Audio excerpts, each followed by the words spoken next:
একদিকে সংসদ চলছে, আরেকদিকে ডকুমেন্টগুলো এখানে রেখে দেওয়া হয়েছে। যেহেতু দুর্বল ছাত্র, এই জন্য কিছুই বুঝতে পারি নাই। এখন উপরে হাত তুলবো না নিচে নামাবো এটাও বুঝতে পারি। তা এখন যদি এই যে বিল পাস হয়ে যাওয়ার পরে যদি বলে আমি কিছু বুঝিলাম না, এটা মাননীয় স্পিকার দুঃখ হল। মাননীয় বিরোধী দলের নেতা। ধন্যবাদ মাননীয় স্পিকার। আমরা কার্য উপদেষ্টা কমিটির দ্বিতীয় বৈঠকে অনুরোধ করেছিলাম দুটো জিনিস। একটা হলো 133টা অধ্যাদেশের সবগুলা এখানে আসবে। 2 নম্বর ছিল যে এমনিতে 3 দিন আগে আমাদেরকে ডকুমেন্টসগুলো দেওয়ার কথা। সমস্যা বাস্তবতা সবগুলা কনসিডার করে বলা হয়েছিল মিনিমাম 1 দিন আগে দেওয়া হবে, এনশিওর করা হবে। তা আমি তো অর্থনীতির ছাত্র না, যার কারণে এতগুলা ডকুমেন্টস এইখানে টেবিলে আসার পরে আমাদেরকে দেওয়া হয়েছে।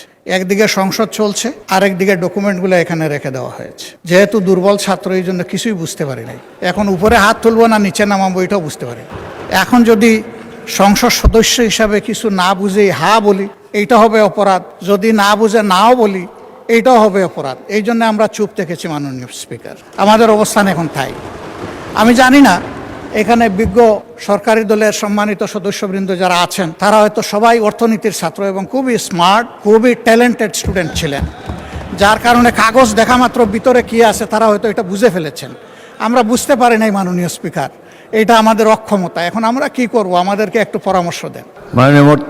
মাননীয় স্বরাষ্ট্রমন্ত্রী বলুন। মানে স্পিকার, সংসদের কার্য উপদেষ্টা কমিটি এই সমস্ত কর্ম নির্ধারণ করেছে। বিশেষ কমিটি যেটা আপনি করে দিয়েছেন এই আইনগুলো পর্যালোচনা করার জন্য, সংসদে বিশেষ এই কমিটিতে আমাদের মাননীয় সদস্য জয়নাল আবেদিন সাহেব সভাপতি ছিলেন। বিরোধী দলের পক্ষ থেকে বেশ কয়েকজন সদস্য ছিলেন, আইনমন্ত্রী সহ সবাই এটা পর্যালোচনা করে যে সকল অধ্যাদেশগুলো সর্বসম্মতিক্রমে অ্যাজ ইট ইজ পাস করার জন্য ডিসাইডেড হয়েছে, তার মধ্যে এই বিলটাও ছিল, অর্থ বিল সহ অন্যান্য বিল। তো আর কিছু বিল নোট অফ ডিসেন্ট ছিল, আলোচনার দাবি রেখেছিলেন বিরোধী দলীয় সদস্যগণ। সেটি ইতিমধ্যে আপনি 2 মিনিটের জায়গায় 10 মিনিট 15 মিনিট যেভাবে আপনি উপযুক্ত মনে করেছেন আলোচনার জন্য দিয়েছেন। তা এখন যদি এই যে বিল পাস হয়ে যাওয়ার পরে যদি বলে আমি কিছু বুঝিলাম না, এটা মাননীয় স্পিকার দুঃখ হল। যদি আপত্তি দিতেই হতো উত্থাপনের পর, তারপরে সেকেন্ড রিডিংয়ে বিবেচনার সময়।